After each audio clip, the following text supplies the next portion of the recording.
tal? Vamos a hablar, el equipo de residentes de segundo año de medicina familiar, acerca de mordeduras y picaduras.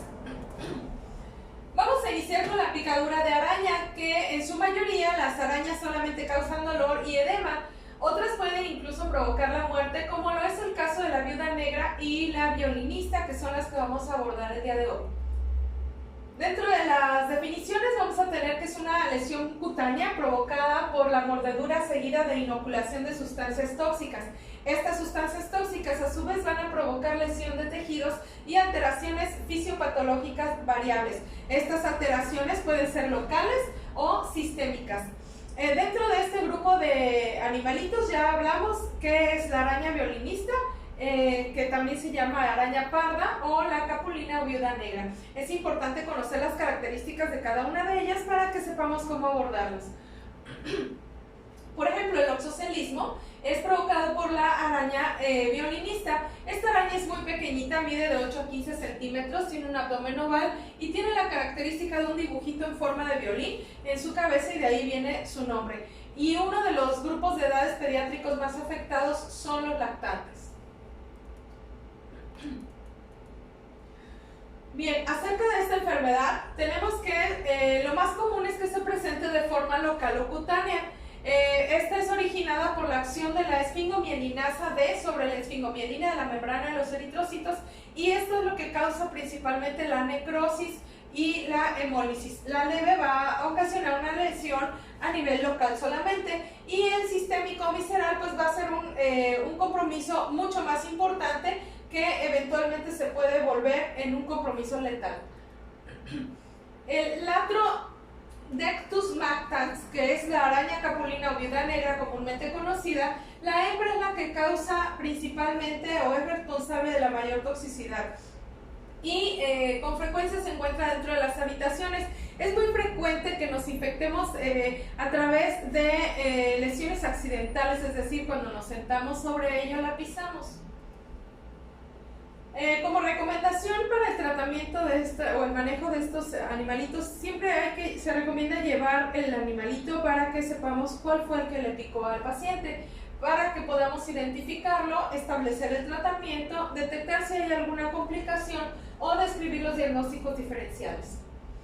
¿Qué tenemos que hacer? Bueno, pues hay que realizar estudios de laboratorio y gabinete que nos van a ayudar a evaluar al paciente en general. Hay que hacer también un diagnóstico diferencial con otros trastornos, otras patologías como el tétanos, por ejemplo, y también debemos saber que el diagnóstico definitivo se hace con la prueba de Lisa.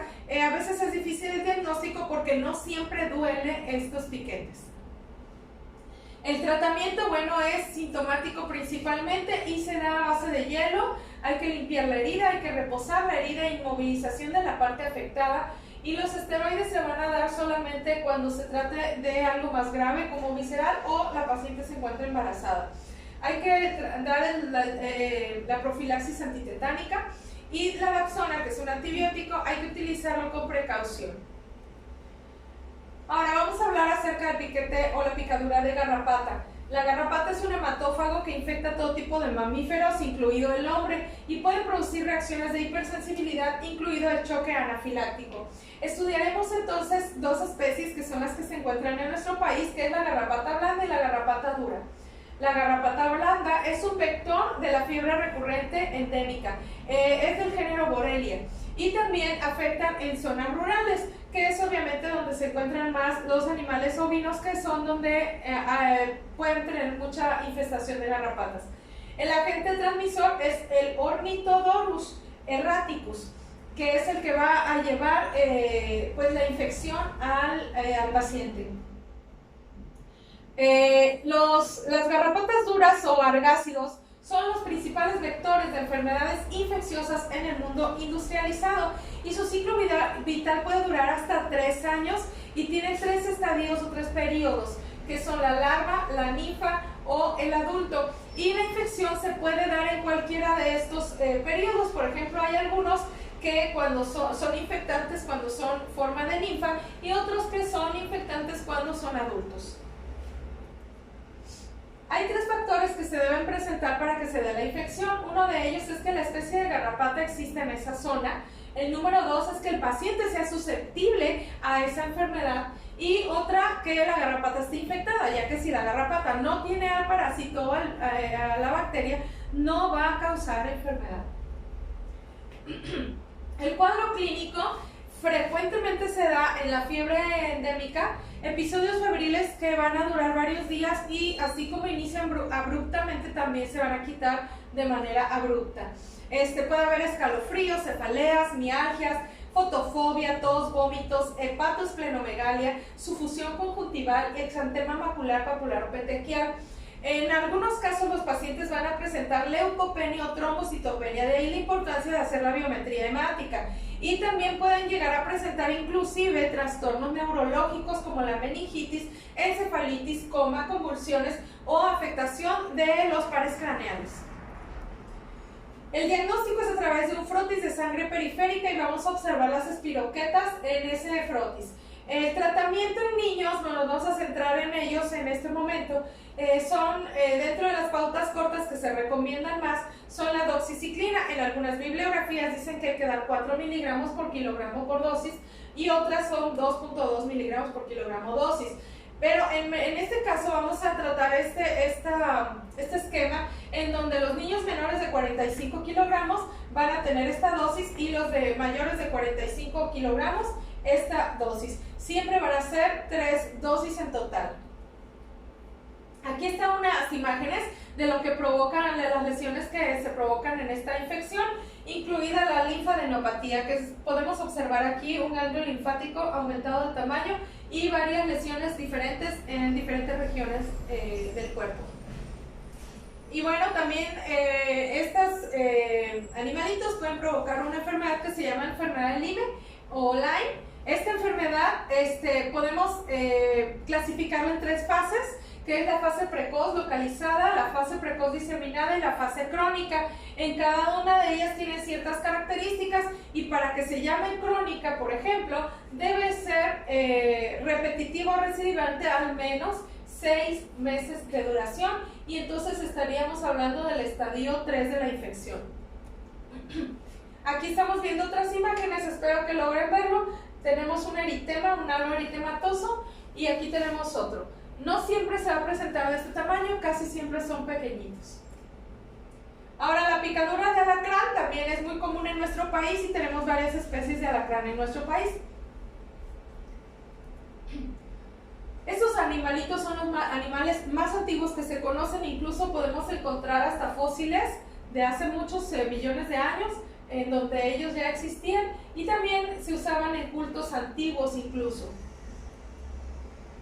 Los alacranes tienden a esconderse del hombre ya que buscan lugares frescos, entonces su ataque casi siempre es accidental. Su picadura puede dar lugar a manifestaciones dependiendo de la especie de alacrán que nos está picando, como por ejemplo si es una especie peligrosa nos va a provocar incluso la muerte, pero si es una especie no peligrosa las lesiones van a ser leves o locales.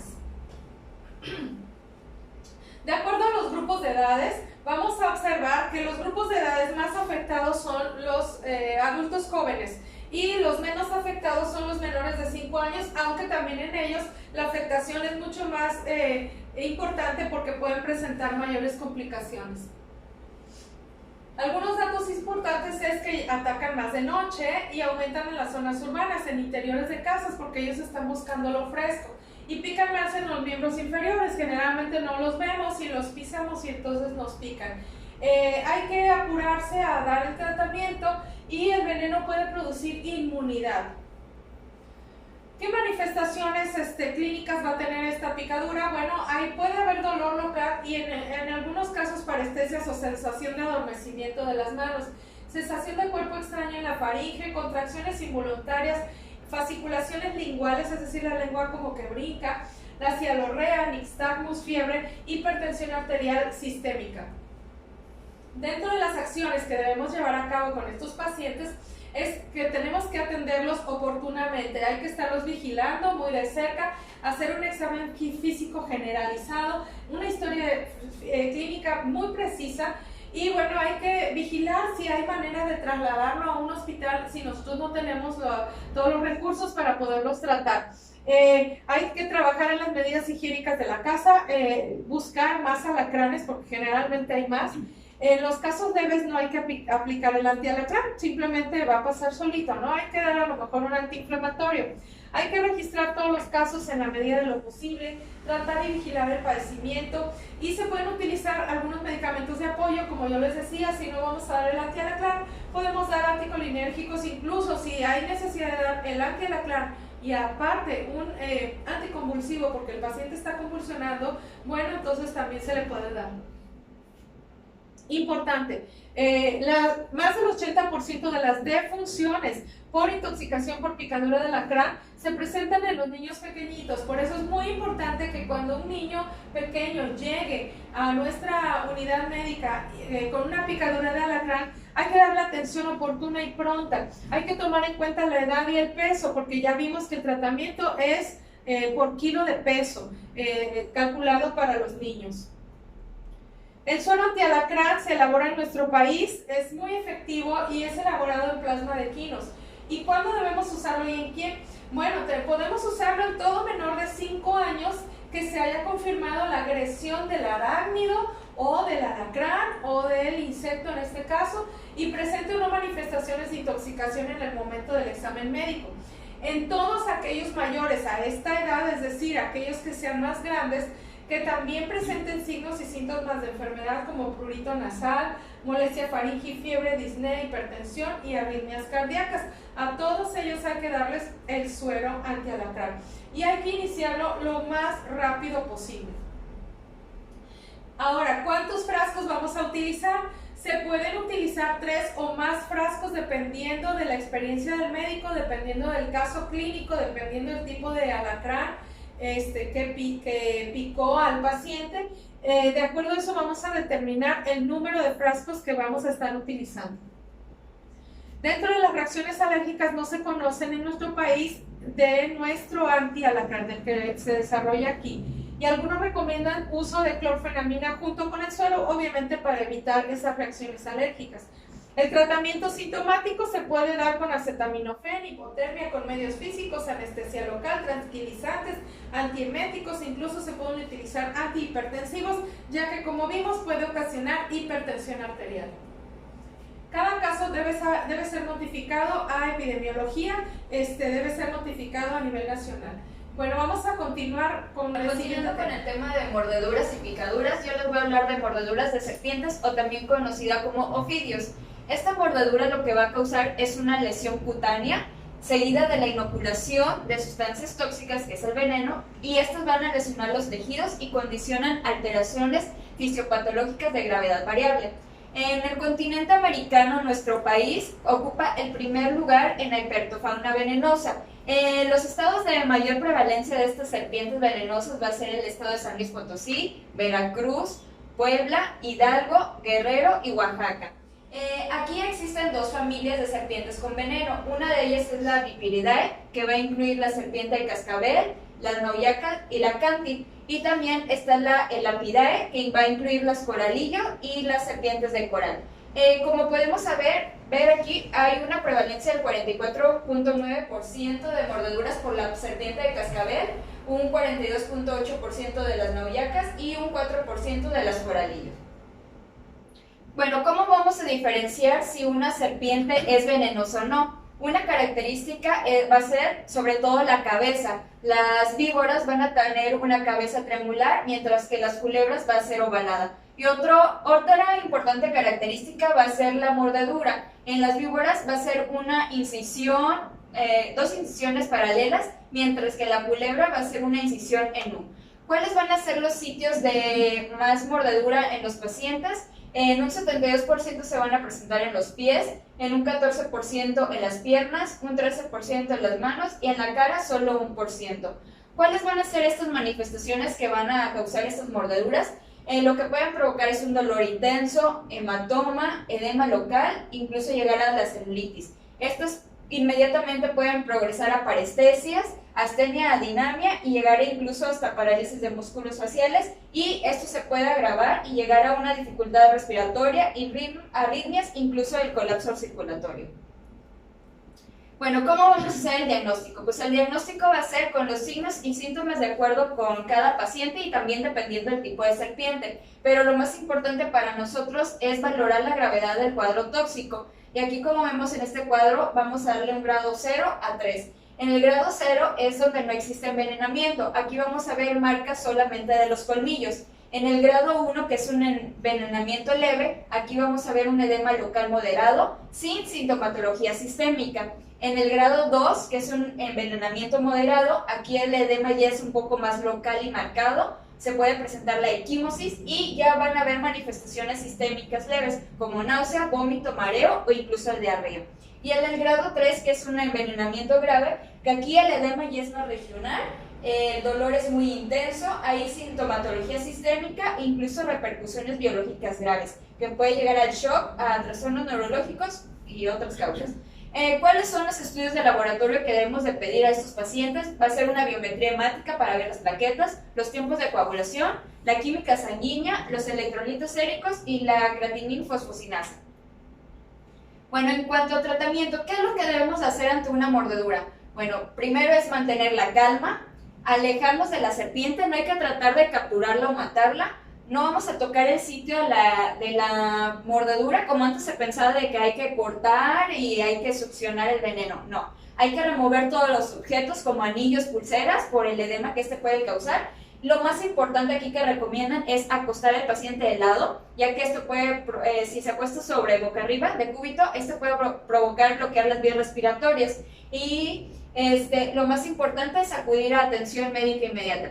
No vamos a dar bebidas fermentadas y alcohol para tratar de disminuir el dolor. No aplicar hielo en el sitio de la mordedura. También no se recomienda aplicar compresas calientes, ya que este va a acelerar la dispersión del veneno. Entonces, lo que se recomienda es mantener un acceso venoso permeable y la extremidad mordida debe ser mantenida en reposo, inmovilizando esta como si fuera incluso una fractura o una luxación. Todo esto va a ayudar en el paciente. En cuanto a la analgesia, aquí lo que debemos evitar va a ser el uso de los AINES, ya que estos son nefrotóxicos.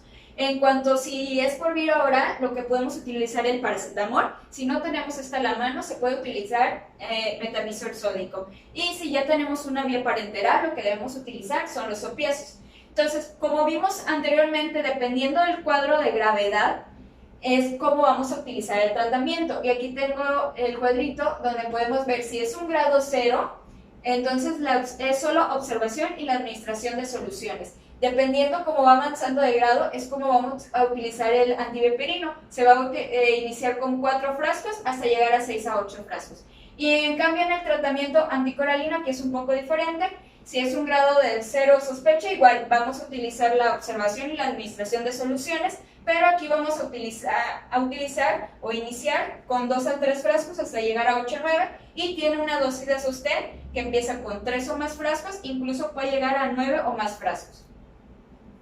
Si hay sospecha clínica de infección de la mordedura, pues y se aprecian como flictenas, aquí a estas podemos tomar el contenido por aspiración y enviar la muestra para CURAM y cultivo. Hay que evitar los agentes nefrotóxicos como son los aminoglucósidos, y hay que cubrir para gram negativos, anaerobios y gram positivos.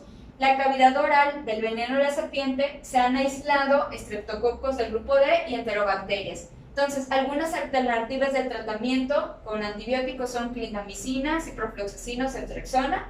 Se puede utilizar metronidazol en combinación con ceftriaxona, la ampicilina, y también es importante recordar el uso del toxoide tetánico intramuscular. En cuanto a la picadura por himenópteros, este está constituido por especies venenosas como son las hormigas, que estas se van a encontrar cercanas a su nido y tienden a atacar cuando perciben algún intruso cerca. Otros son las avispas, en donde vamos aquí, lo más característico es que estas van a picar varias veces. Y también están las abejas, que estas al picar dejan su aguijón y después de esto se produce la muerte de ellas. Este aguijón puede liberar casi todo el veneno en los primeros 20 segundos. Bueno, ¿cuáles van a ser estas manifestaciones locales? En cuanto a las picaduras de abeja y avispa, podemos encontrar eritema, edema, prurito y dolor en el lugar de la picadura. En el caso de la abeja, pues vamos a apreciar la presencia del aguijón. En cuanto a la picadura de las hormigas, esta puede haber dolor, prurito, que esta dura aproximadamente unos 10 minutos. También se puede presentar edema y rubor en el sitio de la picadura, y este puede evolucionar en horas o días hasta una pústula, como vemos en la imagen. Entonces, estas serían las manifestaciones, las reacciones locales no alérgicas, que también se pueden evolucionar a reacciones alérgicas, que es cuando excede ya más de los 10 centímetros y que persiste por más de 24 horas, llegar hasta la anafilaxia, llegar a una reacción tóxica sistémica, que es ya presentar convulsiones y alteraciones en el estado de conciencia, y también pueden presentarse reacciones inusuales como la isquemia cardíaca, neuritis óptica y encefalomielitis. La anafilaxia, esta puede ocurrir por ya sea una picadura única o múltiple en personas sensibilizadas o con antecedente de atopia. En cuanto al diagnóstico, este se va a establecer con el antecedente de haber tenido el contacto con estos himenópteros, también la presencia de las manifestaciones locales, y vamos a contar el número de picaduras. El número de picaduras es capaz de ocasionar la muerte, es de 20 a 200 en las avispas y de 350 a 1000 en las abejas. Es muy importante que si algún paciente llega a presentar una picadura en el área de los ojos, esta hay que referirlo inmediatamente al servicio de oftalmología. ¿Y cuál va a ser el tratamiento? Bueno, se recomienda que ante el aguijón, para retirar el aguijón de las abejas, nunca hay que utilizar las pinzas, ya que al utilizar estas podemos exprimir el saco venenoso del aguijón. Entonces lo que se recomienda es usar un objeto de borde recto a lo largo del aguijón en dirección contraria al ingreso de este. Toda esta extracción del aguijón se debe de realizar en un lugar cerrado y lejano al sitio de la picadura, ya que el aguijón tiene feromonas que pueden atraer incluso mucho más abejas. Para el tratamiento de la anafilaxia se recomienda en primera línea la epinefrina, de segunda línea los antihistamínicos como difenhidramina, y también los corticosteroides como la metilprednisona. Y aquí es muy importante no aplicar antiinflamatorios locales. También les voy a hablar de la mordedura por mosquitos, o también conocida por zancudos. Estos insectos son hematófagos, cuya sustancia tóxica es su propia saliva, pero no inoculan un veneno específico como tal. En la saliva van a liberar sustancias anticoagulantes que van a facilitar la succión de la sangre del paciente. Cada mosquito suele picar una sola vez, por lo que las lesiones no aparecen agrupadas. Hablando de la clínica, aquí lo que vamos a ver es una reacción local que consiste en una pápula en el lugar de la picadura. Esta va a aparecer a las 2 horas de la inoculación aproximadamente y persiste de 1 a 2 días. Tras sucesivos picotazos, los lugares de antiguas picaduras pueden reactivarse en forma de ronchas que pican mucho. Y esto va a ser algo muy característico en niños, y esto se va a denominar prurigo agudo o urticaria papulosa. Entonces, lo que debemos evitar aquí es el rascado, porque esto va a exacerbar el cuadro, pudiendo erosionar la piel y provocar una infección. Esta reacción se le atribuye a una hipersensibilidad a la salida del mosquito, aunque realmente el mecanismo es incierto. ¿Y cuál es el tratamiento que recomiendan para la mordedura de mosquito? Una es utilizar los repelentes químicos con el componente DIP. Este se recomienda que no se aplique en niños menores de 2 años ni a concentraciones superiores del 10%. Y por su absorción cutánea, no deben aplicarse sobre la piel erosionada. También otro que recomiendan es el aceite de la citronela. Este va a ser efectivo, poco tóxico. Lo único malo es su duración, ya que este solo dura 2 horas su efecto. Otro tratamiento es el aceite de eucalipto. Este va a ser potente, eficaz y con un olor agradable. Y aquí su efecto de duración es hasta 6 horas. También algunos recomiendan el consumo de vitamina B1, ya que esta es eliminada por el sudor y se cree que ahuyenta a los mosquitos. Y también el uso de dispositivos electrónicos que ahuyentan o matan a los insectos. Bueno, vamos a continuar con picaduras de insectos. Pues normalmente las picaduras de insectos son muy frecuentes y generalmente estas van a ser benignas, aunque también puede haber reacciones alérgicas o tóxicas graves que pueden llegar hasta la muerte. Vamos a hablar de pediculosis. Esta es una ectoparasitosis permanente, porque el parásito permanece en el huésped y aquí es donde desarrolla todo su ciclo biológico. El huésped regularmente va a ser el humano y se va a alimentar de la sangre que va a extraer del cuero cabelludo. Por eso es que también este parásito lo consideramos como un parásito hematófago. Este lo vamos a encontrar entre la edad de 6 a 12 años, que es la edad escolar, y va a ser de 2 a 4 veces más frecuente en el sexo femenino. Los factores de riesgo va a ser el nivel socioeconómico bajo, también aquellos donde hay imposibilidad de servicios públicos y probabilidad de un tratamiento adecuado. También lo vamos a encontrar con contacto con personas que están infestadas o con aquellas que tienen un cabello de más de 11.5 centímetros de longitud. Es por eso que es más común en el sexo femenino. Y también lo encontramos en aquellas personas que se lavan menos de 3 veces la cabeza por semana. La transmisión va a ser de contacto a contacto, regularmente es de cabeza a cabeza, aunque también se puede dar por compartir material de aseo capilar, almohadas, gorros, bufandas, inclusive cepillo. El cuadro clínico regularmente es asintomático, aunque puede aparecer un prurito de la primera a 4 semanas después de la infestación inicial. El rascado puede ocasionar una hiperhiginización secundaria, adenopatías occipitales y cervicales, además de malestar general o fiebre. Y se llega al diagnóstico regularmente por la visualización de las liendres, de los piojos o de las ninfas. Y no va a ser útil el uso de una lupa o de un dermatoscopio. El sitio más común donde vamos a encontrar las lesiones va a ser en el occipital y en parte de la nuca. Aquí es donde vamos a encontrar más al parásito, sobre todo al piojo vivo. El tratamiento va a ser de 2 maneras, va a ser mecánico y químico. El tratamiento mecánico va a requerir un poquito más de dedicación de tiempo, ya que hay que cepillar el cabello desde la raíz hasta la punta por lo menos 3 veces al día.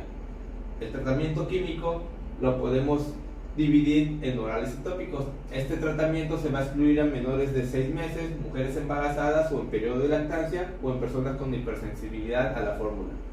El tratamiento tópico lo vamos a empezar con permetrina. Este es un pediculicida al 1% y este es escabicida al 5%. Este es muy seguro y lo podemos utilizar a partir de los 2 meses. El mecanismo de acción es que paraliza el sistema nervioso del piojo, pero tiene muy poca actividad sobre los huevos y las liendres. Va a permanecer activo hasta 2 semanas y su toxicidad es baja. Se aplica 10 minutos sobre el cabello seco y luego se aclara. Y la segunda aplicación la podemos aplicar hasta de 10 a 14 días. El lindano, este es un derivado del clorado de benceno, se va a utilizar al 1%. Este es muchísimo más tóxico. Lo podemos aplicar nada más 4 minutos y después aclarar. Se recomienda segunda aplicación hasta la semana. Si se deja después de 8 horas, existe el riesgo de absorción por vía sistémica y efectos secundarios en el sistema nervioso central. Está contraindicado en prematuros y niños con historia de convulsiones. El tratamiento oral, el más común, es la ivermectina. Este lo podemos reservar para cuando el tratamiento tópico nos falle. Este es un antiparasitario relacionado con antibióticos macrólidos, pero sin actividad antibacteriana. La dosis va a ser de 400 kilogramos de peso corporal repetida al cabo de 7 días. No se recomienda que se dé por debajo de los 5 años o por niños menores que tienen un peso menor de 19 kilogramos, así como en embarazadas o durante la lactancia. Podemos utilizar también el trimethoprim con sulfamethoxazol, aunque no es lo indicado. Su mecanismo es que destruye las bacterias intestinales del piojo, impidiendo la síntesis de la vitamina B, y esto va a alterar la síntesis de folatos en el metabolismo del piojo. Las sobreinfecciones las tenemos que tratar con cefalosporinas de primera generación para que cubra lo que son estafilococos. La dermatosis por picadura de simidios, en este caso chinches de cama, este es un insecto de distribución mundial. Es más frecuente en países con vías de desarrollo, pero con un incremento marcado en las naciones llamadas desarrolladas. La dermatosis por su picadura se observa en personas de cualquier edad, especialmente en viajeros. Lo que es el simidio que va a tener un cuerpo plano, ancho y ovoide. Puede ser de color rojo o marrón en los adultos y translúcidos o rojo brillante en las larvas. Va a tener un abdomen como lo observamos, va a tener antenas cementadas y alas vestigiales. La cabeza va a ser piramidal, va a poseer ojos compuestos y un estilete con el que va a picar y va a succionar. El tamaño difiere según la especie, va de 4.5 a 7 milímetros, aunque después de haber comido puede aumentar lo que es su peso de un 150 a 200 y su tamaño de un 30 a 50%. La característica de las lesiones: estas lesiones pueden aparecer a los pocos minutos o hasta 9 días después de su picadura. A esto le vamos a llamar manifestaciones alérgicas tardías. Consiste en pápulas eritematosas, como lo podemos ver, algunas están infiltradas y otros tienen un aspecto urticariano. Puede no haber vesícula central como en el prurigo. También se pueden observar ampollas de gran tamaño que evocan pemphigoide ampullar y estas pueden asentar sobre la piel eritematosa o normal. Las lesiones regularmente van a durar de 3 a 6 semanas sin tratamiento y tienen la característica, mientras que las lesiones antiguas se curan, puede haber la aparición de nuevas. La disposición lineal es sugestiva de esta patología, que quiere decir que va siempre en grupos de 3, como lo podemos ver aquí. Sin embargo, esto no es un signo patognomónico de lo que es la chinche, porque también lo puede presentar la pulga, y este fenómeno es denominado desayuno, almuerzo y cena. Si la clínica y los antecedentes son orientadores del diagnóstico, pues no es necesario realizarlo, a menos de que tenga fines académicos. El tratamiento siempre va a ser sintomático, se realiza con antihistamínicos y corticoides tópicos de alta potencia, aunque aquí lo ideal es la prevención. Para ello podemos utilizar el uso de insecticidas como los piretroides, que los vamos a dividir en tipo 1 y tipo 2. El tipo 1 vamos a tener la letrina, la tetrametrina y la permetrina. En el tipo 2 vamos a tener la cipermetrina y la deltametrina. Aunque también podemos utilizar el dricovirus, que es uno de los insecticidas de lesión, para erradicar el parásito, ya sea de la cama o del medio ambiente. La picadura por pulga: estos insectos son muy pequeños, no crecen más que la punta de un bolígrafo y su color va a variar de marrón claro a negro. Sus cuerpos, como lo vemos aquí, son delgados, planos y poseen un caparazón. Esto los hace que sean muy duros y que sea difícil de matar, porque para lo que tenemos que utilizar a veces las uñas para poder eliminar a este parásito. Las características de la picadura regularmente van a dejar bultos pequeños y rojos en la piel, como lo observamos aquí. Estos bultos pueden causar mucha comezón o mucho dolor, y es posible que se pueda ver en medio un punto, orificio o marca de punción. A esto se le va a llamar puncto. Las picaduras de las pulgas también pueden aparecer en grupos lineales, como ya lo habíamos comentado, y tenemos que diferenciarlo de la picadura de chinches y del mosquito. La ampolla urticaria puede provocar picazón que dura varios días hasta semanas. Estas ampollas también pueden supurar o formar una costra cuando se arrastran, lo que se conoce como urticaria papular. La urticaria papular regularmente es inofensiva y es limitante, lo que significa que va a desaparecer por sí sola. Lo único que tenemos que hacer es evitar rascarnos si es que se puede. Y bueno, hay que tener un control de las picaduras en busca de signos de una infección, que incluyen ampollas blancas o sarpullido. El tratamiento, más que nada, es lavar la zona con agua y jabón. Y podemos utilizar cremas antihistamínicas e inclusive también antihistamínicos como la loratadina, el Benadryl y la Allegra. El tema de mordeduras de perro, de gato y mordedura ocasionada por seres humanos. ¿Qué es una mordedura? Mordedura se va a tomar como el concepto de una herida hecha o una punción por dientes o cualquier parte de la boca de un organismo vivo. Como parte de la epidemiología, tenemos que las mordeduras en perros, los dos estados más importantes en México, que han sido con más casos por mordeduras de perro, han sido Estado de México y Ciudad de México, constituyendo desde un 60 a un 80% de la totalidad de las mordeduras. Cabe mencionar que este tipo de mordeduras van a estar ocasionadas por patógenos que son mixtos, flora patógena mixta, como aerobios y anaerobios. Dentro de los aerobios, los más comunes son del género Pasteurella, tanto Multocida, Canis, también tenemos Streptococcus, Staphylococcus, Neisseria y Moraxella. Dentro de los anaerobios están los Fusobacterium, tenemos los bacteroides, Prepotella, Streptococcus. Los sitios más frecuentes donde se van a encontrar las mordeduras de los perros van a ser, el más frecuente es en la mano, del segundo al quinto dedo, siendo un porcentaje de este del 18 al 36%. Toda esta epidemiología estamos hablando en niños. El segundo sitio más frecuente es del 17 al 20%. El tercer sitio es la pierna, del 5 al 15%. Y por último es la cara, del 4 al 11%. Todo esto también va a depender del rango de edad. Por ejemplo, si son niños pequeños menores de 6 años, es más frecuente que el sitio de la herida sea en la cara y en el cuello. Y si son niños mayores de 10 años, pues ya los sitios de la herida más frecuentes van a ser los brazos y en las piernas.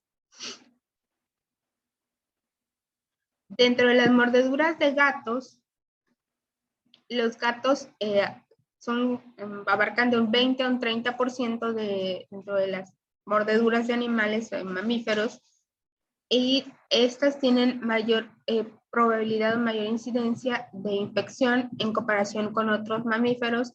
Esta va a ir de un 30 a un 50%. Teniendo en cuenta a este mamífero, también, aparte de que tiene las características en los dientes, son unas heridas más profundas y con mayor riesgo de que se infecten. También tenemos que tener en cuenta que pueden tener enfermedad por el arañazo del gato, porque no solo va a ser cuando tenga una agresión por un gato, puede ser la mordedura, también puede ser un arañazo. Entonces es importante investigar las características de la agresión o de la mordedura del animal, ¿no? La mordida del ser humano es una mordedura que tiene muy mala fama, porque tiene una flora polimicrobiana, la boca del ser humano. Este tipo de mordedura se ha considerado que es de un riesgo grave. El riesgo de infección es muy elevado. La incidencia también va a ser muy variable. Realmente la incidencia o el porcentaje que se pueda llegar a infectar va a ser del 10 al 50%, pero va a depender sobre todo de la localización. La zona con mayor riesgo de infección va a ser la mano, y la mordida del ser humano, la que vamos a encontrar principalmente, se puede dar en los niños que acuden a guarderías y principalmente entre ellos mismos, o incluso, por ejemplo, cuando se van a ser asociados a maltrato infantil, dependiendo del tamaño de la mordida que encontremos. Sin olvidar que, por ejemplo, las mordeduras también pueden ser, no olvidarse del riesgo de transmisión de enfermedades como hepatitis B, hepatitis C y VIH, ¿no? Hay que saber el estado inmunológico del paciente. La clínica. Las mordeduras se van a caracterizar por el tipo de lesión. Si son heridas punzantes, pueden ser heridas abrasivas. Si son heridas abulsivas, tienen algún aplastamiento entre las mandíbulas del animal, o si ocasionaron alguna amputación. Es importante documentar la localización, el ancho, la profundidad y la presencia o no de algún cuerpo extraño. Se debe evaluar la integridad del área distal que está siendo afectada y si hay extensión y flexión de las articulaciones. Además, si no hay una inflamación que nos puede estar hablando acerca de un síndrome compartimental.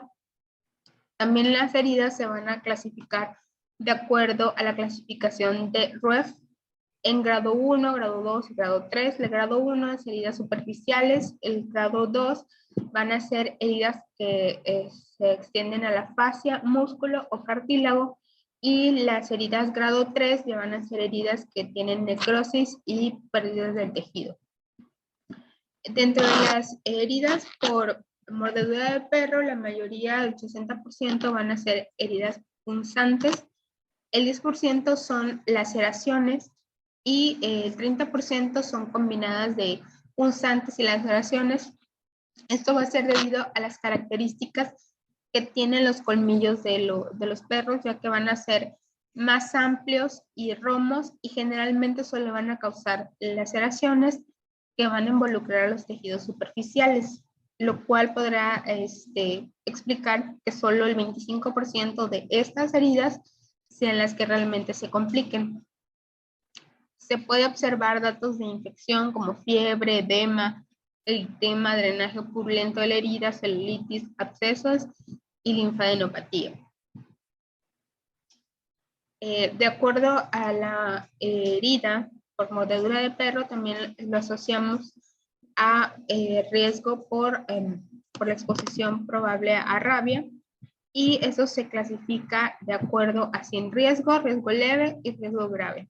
En un paciente que sufre agresión, sin riesgo sería un contacto con un animal que se sabe que puede ser reservorio de rabia, pero realmente no hubo lesión. O, por ejemplo, contacto directo con la saliva, una lamedura del animal, pero realmente la piel está intacta y no tienen lesiones. Riesgo leve si hay una lamedura en piel erosionada o herida reciente.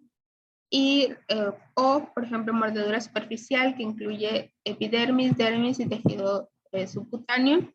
Y ya un riesgo grave es cuando hay lameduras en ojo, nariz, en todo lo que son mucosas, ¿no?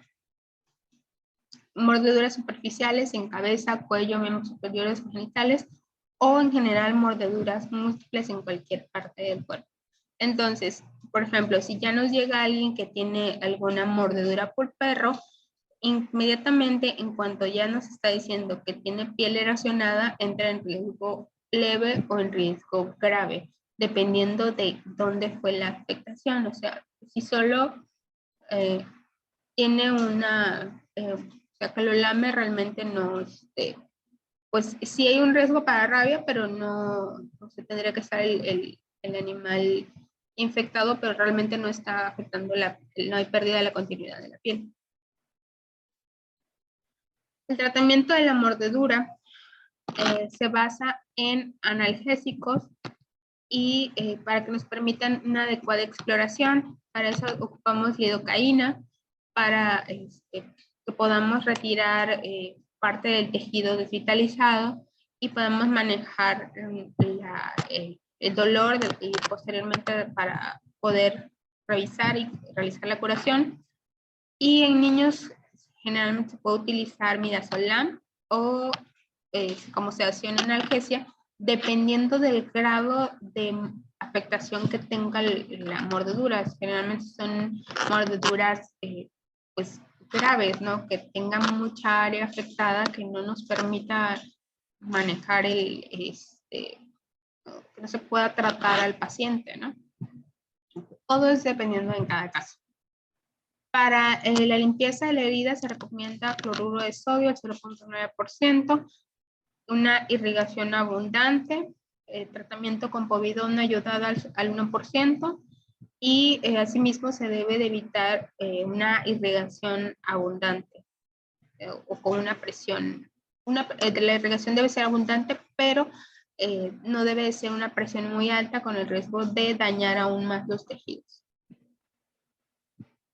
La debridación quirúrgica del tejido es muy eficaz, pero esta va a ser limitada por el sitio anatómico, y tradicionalmente las heridas se sugieren cierre de herida por segunda intención para disminuir el riesgo de la infección pero actualmente se ha visto que no varía mucho entre que lo dejen como herida de segunda intención o se cierre como primera intención. Esto en los estudios que se ha visto va a depender mucho del el número de horas que lleve el paciente desde que desde que sufre la lesión y acude a los servicios de salud. Generalmente se ve buena evolución en menos de 12 horas. Y las recomendaciones para el cierre primario se recomiendan puntos simples, con monofilamentos, mantener la herida limpia y seca por 48 horas y pues la vigilancia cada 2 días para estar checando que la herida no se infecte, obviamente con su profilaxis antibiótica. El esquema para manejo antibiótico va a depender, por ejemplo, profilaxis se sigue para heridas, mordeduras de perro, de humano y de gato, se sigue siendo amoxicilina con ácido clavulánico. Okay. Si ya tenemos alguna infección instaurada, ya sea una tendosinovitis o una celulitis o una osteomelitis, ya va a ser diferente el manejo porque tiene que ser un esquema combinado por lo que mencionamos anteriormente, que son bacterias anaerobias, aerobias. Entonces, de primera línea para profilaxis, amoxicilina con ácido clavulánico, principalmente en personas que no sean alérgicos a las penicilinas. Su espectro cubre Pasteurella, Prevotella, Ecorrones y, por ejemplo, si son alérgicos a la penicilina, podemos utilizar clindamicina más trimethoprim con sulfa, que también tiene muy buena cobertura. Trimethoprim con sulfa también para pacientes embarazadas y cubre aerobios, pero la desventaja es que tiene poca cobertura contra anaerobios. Y, por ejemplo, ya si el paciente tiene celulitis, podemos utilizar penicilina más clindamicina o vancomicina o piperacina más tazobactam. Eso es para cuando estamos hablando de cepas resistentes a la metilciclina. Para tendosinovitis, podemos utilizar cefalosporinas de tercera generación más metronidazol o clindamicina más meropenem o moxifloxacina monoterapia. Osteomelitis, vancomicina más cefalosporina de cuarta generación o meropenem, que también cubre para bacterias resistentes, Pasteurella y otras bacterias anaerobias. Ya cuando estemos con Streptococcus aureus resistente a metilciclina. Como profilaxis también es necesario administrar inmunoglobulina tetánica y toxoide tetánico a todos los pacientes que hayan sido mordidos y que tengan al menos 3 inmunizaciones. Se administrará obligadamente toxoide tetánico a pacientes con esquema completo que no hayan recibido una dosis entre 5 y 10 años. Y en caso en que no hayan recibido ninguna dosis en más de 10 años, la vacuna deberá aplicarse nuevamente. Y la profilaxis de inmunoglobulina humana con células Vero, se aplicará el día 0 de exposición y la vacuna los días 0, 3, 7 y 14. Y en nuestro país se aplica una quinta dosis, ya sea en el día 28 o en el día 30. Y eso sería parte del tema de mordeduras. Con eso se concluye el tema que nos tocó a nosotros el equipo 4, la guardia D. Eso sería todo.